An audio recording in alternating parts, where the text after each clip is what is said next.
తర్వాత మనం లోపలికి వాడే మంచి ఔషధం అవసరం. అలాంటి ఔషధాల్లో చాలా బాగా పనిచేయగలిగేది వేప ఆకు.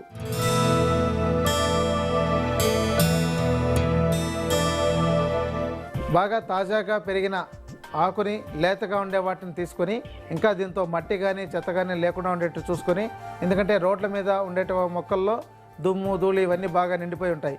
కాబట్టి అలాంటివి కాకుండా బాగా పరిశుభ్రంగా ఉండే వేప యొక్క మండం తీసుకొచ్చి ఈ ఆకులను సేకరించి వీటన్నిటిని విడివిడిగా బాగా ఒలిచి, తర్వాత వీటిని మోతాదు ముఖ్యంగా 10 గ్రాములు ఉండేటట్టు చూసుకున్నట్లయితే మిరియాలు 5 గ్రాములు ఉండాలి. దీని తర్వాత కావాల్సిన మూలిక మిరియాలు. ఈ మిరియాలని 5 గ్రాములు తీసుకోవాలి.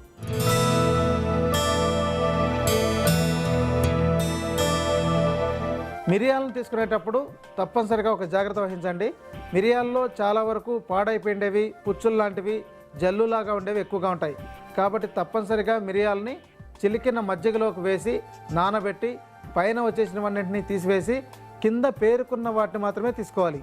అలా తీసుకున్న మిరియాలు 5 గ్రాములు ఉండేటట్టు చూసుకోవాలి. ఈ రెండింటిని బాగా నూరి మెత్తగా మాత్ర కట్టుకొచ్చేటట్టు తయారు చేసుకోవాలి. అలా మాత్ర కట్టుకొచ్చిన తర్వాత దాన్ని తీసి చిన్న చిన్న గోళీల్లాగా, అంటే కనీసం శనగ గింజంత కానీ బఠానీ గింజంత సైజులో ఉండేటట్టు మాత్రలు తయారు చేసుకోవాలి. ఈ యొక్క మాత్రల్ని రోజు ఉదయం, మధ్యాహ్నం, సాయంత్రం 2 మాత్రల చొప్పున నిత్యం తీసుకుంటున్నట్లయితే ఈ శరీరం పైన వచ్చే దురదలు, దద్దుర్లు ఇలాంటివన్నీ కూడా తగ్గిపోతాయి.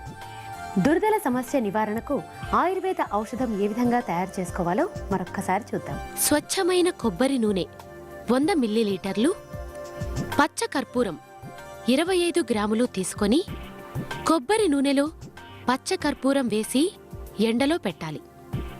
కర్పూరం కరిగిన తర్వాత స్నానానికి అరగంట ముందు శరీరానికి పట్టించాలి. రెండవ ఔషధం తయారు చేసుకోవటానికి ముందుగా వేప ఆకులు 10 గ్రాములు, మిరియాలు 5 గ్రాముల చొప్పున తీసుకొని ఈ రెండిటినీ కలిపి మాత్ర కట్టుకు వచ్చేంతవరకు నూరి బఠానీ గింజంత పరిమాణంలో మాత్రలు తయారు చేసుకొని రోజు 3 పూటలు ఆహారం తీసుకున్న తర్వాత తీసుకోవాలి.